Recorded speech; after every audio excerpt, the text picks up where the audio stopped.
Fala pessoal, aqui é o Neto Guaraci, editor-chefe do CoinTimes, e estamos aqui mais uma vez para a parte 2 do vídeo sobre como escolher bons games confiáveis que utilizam blockchain, criptomoedas, NFTs. Se você não viu a parte 1, recomendo fortemente que você veja agora depois de assistir esse vídeo, porque aqui no NovaCast você come cripto com farofa.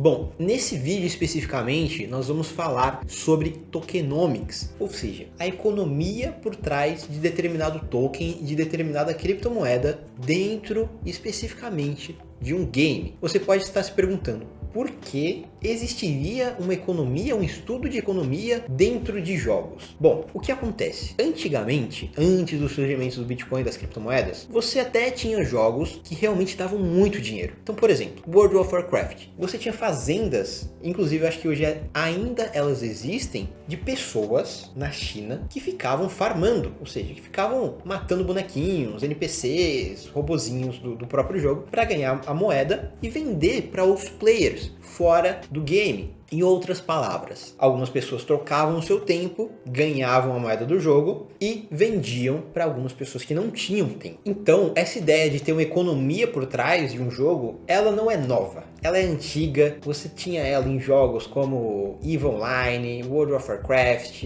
Obion, enfim, diversos games. O que aconteceu foi você colocar as criptomoedas e dar mais liberdade para os usuários. E aí que entra esse estudo de economia e como você pode identificar bons games que tenham uma boa economia para você investir com mais segurança. Por quê? Muitos jogos, eles têm dois tokens. O primeiro token, que é um token premium, ele te dá vantagens no jogo. Geralmente, ele tem uma quantidade limitada. Então, por exemplo, no Axie Infinity, se eu não me engano, o AXS tem 100 milhões. Mas você também tem um token que é geralmente inflacionário, ou seja, toda hora estão gerando novos tokens, matando NPCs, robôs, ganhando em competições, sendo distribuído para o pessoal. E esses tokens não são tão premiums, mas eles servem para algumas funções no jogo. E aí que entra a parte da economia. Por quê? Se eu compro esse token premium, eu preciso ver a quantidade que ele vai ter emitida, quais as vantagens que esse token vai trazer para mim,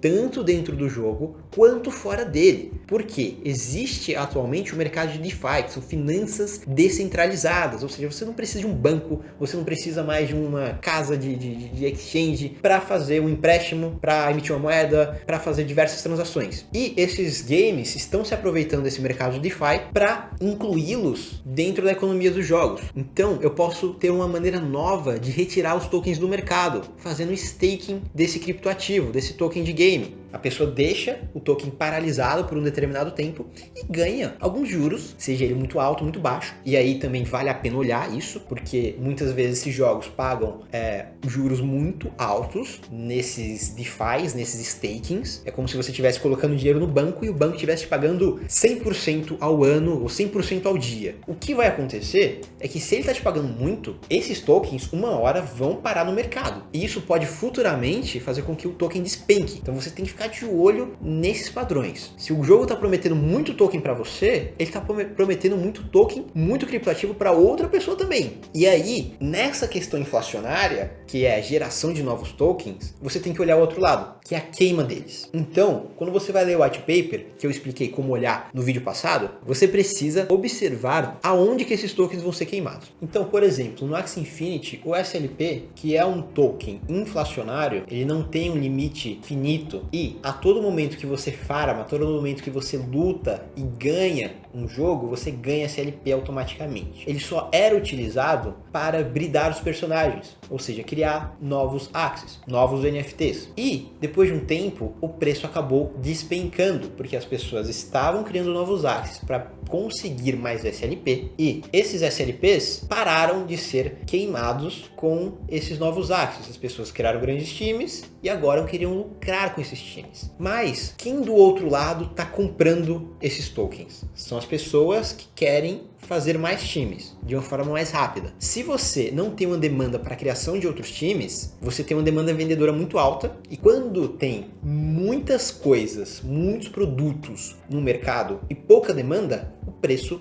despenca. É a lei da oferta e da demanda, uma lei básica. Então, quando você for ver o token de algum projeto, seja ele Star Atlas, Plants vs Undead, qualquer projeto, veja onde os tokens estão sendo queimados. No Axie Infinity, eles estão tentando equilibrar as ações e a queima de token de uma forma que o SLP seja ainda desejado pelo mercado, mas também que o preço não suba muito, de forma que fique impossível criar novos personagens. Então eles estão achando esse equilíbrio. Em alguns jogos, eles já colocam a base fixa. Dificilmente eles vão mudar. Eles podem mudar, mas dificilmente mudam. Então, olhando o white paper, perceba onde serão queimados esses tokens. Vai ter demanda para queimar esses tokens ou não? Então é aí que você vai ver se vale a pena comprar o token premium, o token que é mais inflacionário geralmente, ou se vale a pena investir em alguns assets, em alguns ativos do projeto. Como assim, né? Poxa, eu particularmente não compro SLP, eu só vendo SLP, mas eu tenho um time de Axie Infinity, que eu estou gerando renda passiva para mim com outras pessoas jogando. Então, eu comprei SLP, comprei a XS para investir no ativo desse jogo, depois vender e receber SLP na esperança de que futuramente os desenvolvedores adicionem mais funcionalidades para tornar o SLP mais escasso. E provavelmente é isso que vai acontecer na versão 2 do Axie Infinity. Eles vão colocar mais features, mais recursos para você gastar o seu dinheiro dentro da própria economia do jogo. Então, é uma economia que tem que girar, é uma economia que tem que trazer dinheiro externo. E outra coisa que muitas vezes é desprezada completamente para o investidor, mas que tem um papel essencial no crescimento dos jogos, é onde esse ativo vai morar. Como assim, Neto? Hoje você tem vários blockchains, você tem várias criptomoedas, você tem várias plataformas, você tem o Ethereum, você tem a Binance Smart Chain, você tem a Solana, você tem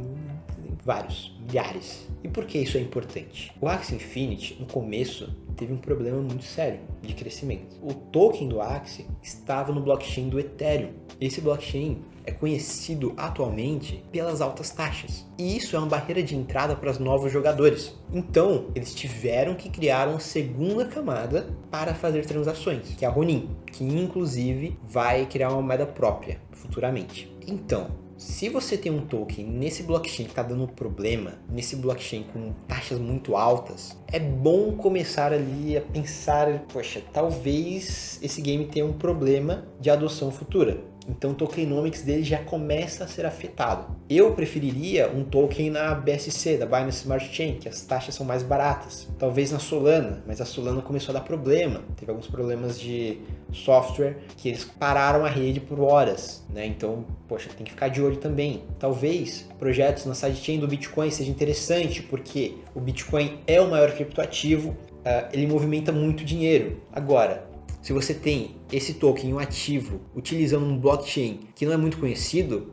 as pessoas vão ter que comprar o principal token desse blockchain e dificilmente vai ter liquidez. Então, você tem que ficar de olho em qual blockchain está sendo negociado e qual blockchain que a equipe quer colocar esse ativo digital. Esse foi um resumão do que você precisa saber para investir corretamente nesse mercado de games, que é sim um mercado em expansão, que já é maior do que a indústria de cinema e música juntas. Tem uma matéria com mais detalhes no CoinTimes, incluindo dados e coisas mais profundas para você que realmente quer começar, talvez fazer um aporte um pouco maior. Então eu recomendo que você acesse ela, e se você já quer começar com o pé direito nesse mercado, você pode ir na Nova Dax, que é talvez um melhor lugar, o lugar mais simples para iniciar os seus trades de jogos, de criptoativos em blockchain. Por lá você tem diversas moedas como a XS, Mana, Mobox e várias outras, para você não perder esse hype, para você não perder esse crescimento que está sendo muito grande. Então vai lá na novadax.com.br, você vai ter várias opções. Existe também o blog da Nova Dax, em conjunto também com o CoinTimes, tem mais materiais sobre games e blockchain que você sempre pode consultar. Se você gostou desse vídeo, dá aquele like, compartilha, e se você tem alguma dúvida, deixe nos comentários. É muito importante porque muitas vezes essas dúvidas a gente responde e também pode criar uma matéria especificamente para você. Então é isso aí, pessoal. Até a próxima!